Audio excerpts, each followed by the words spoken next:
Good evening, everyone. Today marks day 3 without Charlie on the planet. I couldn't sleep in. I woke up with him on my mind. I turned on the TV and there it was. They found the shooter. Faster than I expected, honestly, but none of us expected his own parents would be the ones to turn him in. We honestly assumed it would be some loner, some disconnected soul with no support system. Instead, we found a young man from a solid Christian family, raised with values, with structure, who went off to a liberal university and came back radicalized. That university and that ideology changed his mind. And that's what makes everything even harder, more horrifying. Because it wasn't just a tragedy, it was betrayal of everything we thought we understood about how good families raise good people. I'm just a normal conservative woman trying to live my life normally in liberal California. I'm not a politician. I'm not an activist. I have a YouTube channel which I occasionally talk on. That's all. I'm just someone who's grieving, who's watching the world shift in ways that feel very dangerous and disorienting. And I'm trying to respond, not with rage, but with clarity and purpose, with truth, with love for Charlie, and for the kind of America that I still believe in. So, after I got up, got my coffee, went to work, did some tasks, I felt a little bit better. Then I felt much worse because this new information makes everything worse. It wasn't just an act, it is the confusion behind the act that bothers me the most. And I assume that it will be the same for many people. A child from a good home, a Christian home, who went off to college and came back with ideas that led to this. This kind of transformation is terrifying. It's terrifying to every parent trying to raise good kids. It's terrifying to every parent who has to send their kids to university. It's terrifying to anyone who ever wanted to go make a speech or to preach or to talk to people, to have civil discourse. Whether it's in a university or some other venue, they should be allowed to do it. We should be able to have civil discourse. If you disagree with someone, you should listen to them anyway.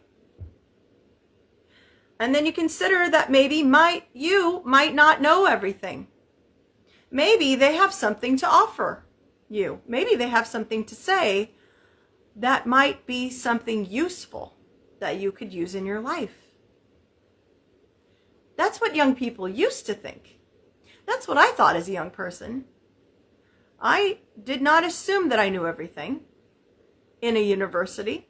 I'm there to listen to professors. I'm there to have civil discourse. I'm there to talk to people. I never thought that I knew everything. I think perhaps maybe only when I was 15 or 16, you think you know better than your parents. But you don't think you know everything. And you most certainly don't think that you know enough to go out and make major life decisions where you murder people. And I don't understand that. As what kind of young person is that? There is a complete lack of humility. There's none there. There's nothing. It's just narcissism. You know everything. Everything's about you. Why don't you talk about yourself? It's just so self-focused. And to think that you know everything, it's shocking. It's really crazy to me. I don't understand that part. Now, I was raised Christian. That might be some of the reason why I think that. But I don't really think so. I think that I was a normal person growing up. So, yeah. So some of these kids, they think they know everything. If the media told them something, then that's what they know. They know everything because the media is never wrong. They would never lie to me. And even after COVID, I can't believe that anybody would think that. COVID showed us that the media is not your friend. The government isn't your friend. They don't care about you. They're not looking out for you. Sometimes their friend just told them so, and their friend knows so that's what they think. So if you go to some of these universities, they're doing speaking on campus, they'll ask the students, oh, you don't want Ben Shapiro speaking here, for example. You don't want, this person to come and speak at your university. Why? And they'll say, oh, it's because they said something racist. Oh, okay, well, what did they say? I don't know. My friend just told me that. They don't even know. They don't know, and they will not be humble enough to say that they don't know, or that it's something that they should be looking into. This kid was a baby, and he didn't know anything. And he thought he knew enough to save the world. He was going to go out and save the world from the one guy who would destroy it by saying some things that he didn't like. Which, quite frankly, he probably didn't even watch Charlie Kirk's videos. And he probably didn't even know what Charlie Kirk had actually said. Why don't you just go and watch the video? If you're not sure, just go to the source. So tonight I have to go to my night job. I'll smile again. I'll nod at the tourists. Great to see you. Hope you're having a great night. Everybody's having a great time. Some of these people I will speak to tonight will be new students coming into the university.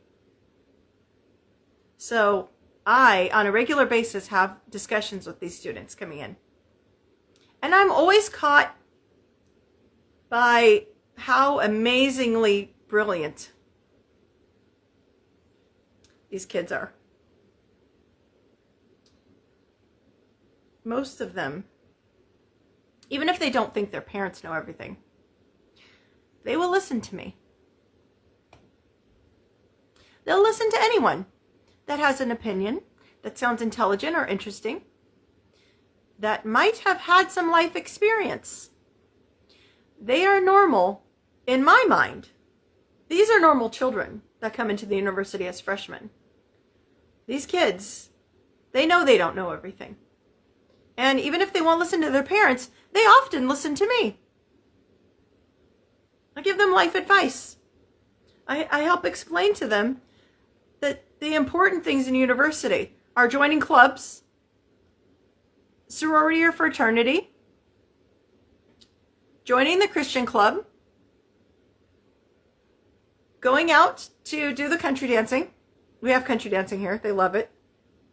Very fun. And these are things that socially connect you to people. These are memories that you remember forever. The things that you won't remember are when you had a speech with someone in the UU, or you had some kind of argument with your roommates, whatever. The things you're going to have where you're having arguments with your friends, you're having difficulty with your friends. Even if you think that you're going to have those friends forever, you're usually not going to. I talk to some of my college friends occasionally, but it's not very often anymore. And honestly, it wasn't very often after maybe 7 years out of school. You're not even going to talk to these people very much.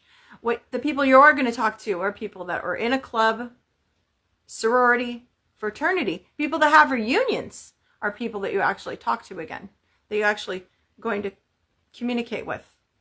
And if you're looking for something lifelong, you're going to be looking for your husband or your wife that you're going to find in the university, possibly.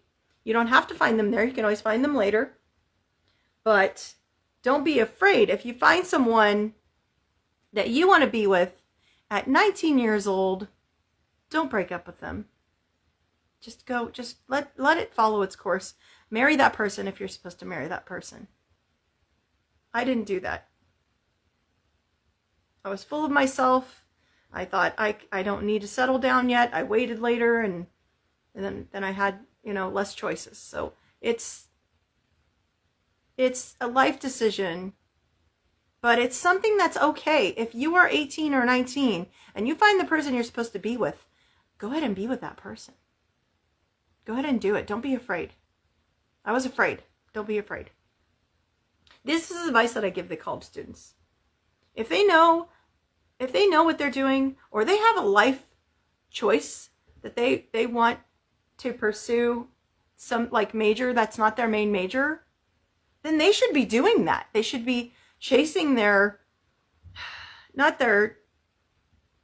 chasing their bliss, but they should be chasing what they feel like is a place of purpose.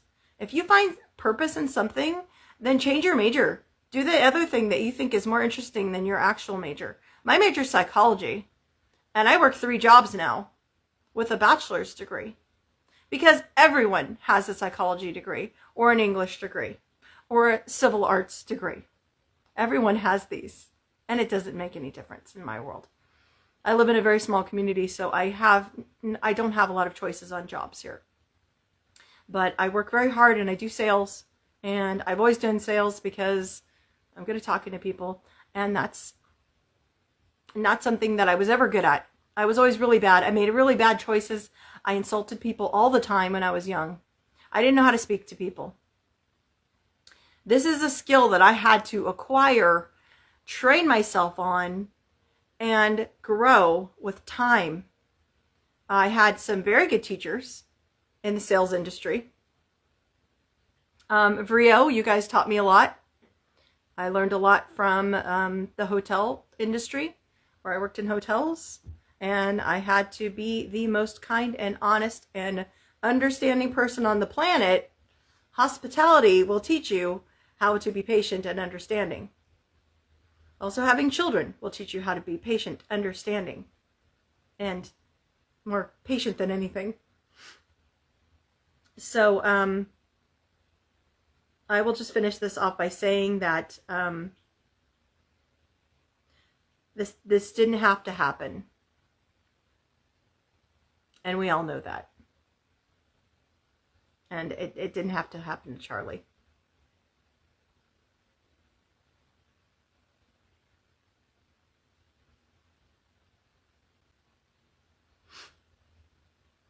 This did not have to happen to one of the kindest voices in the Christian sphere. And I know that many of us are devastated. If I had to rate today on an emotional pain scale, I would give it a 7, because I was more upset today than I was yesterday.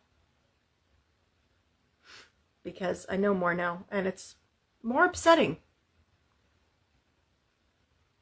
But I'm still here. I'm still speaking. I still believe that the truth matters. I'm still going to use the truth in my daily life. Humility and honesty matter. Goodness matters. And I will keep showing up even if it hurts. I'll be here. I'm going to try to use this tragedy as some motivation in my own life to do more videos, to be more present on the internet, and to follow my own dreams, and also, hopefully, to inspire other people, to inspire young people especially. That is my dream. Thank you for listening to me today. And I hope that even if you're very sad, or you didn't even know Charlie, doesn't matter, that you will seek to take some of this wisdom, that you should live your life with humility and understanding, and attempt to understand other people. That is the main point I'm trying to say here. You don't know everything. No one knows everything. If you see someone on the TV or the news and they think they know everything, don't listen to that person. That's very obviously a person that you should never listen to. No. If they act condescending, they act like they're full of it, they know everything, that's not a good person to take advice from. This is not a person that I would take life advice from. I take my life advice from people who are humble, understanding, and who listen. Listen to me, listen to others. They're paying attention. That's who I want to listen to. Thank you so much. Have a great day and good luck.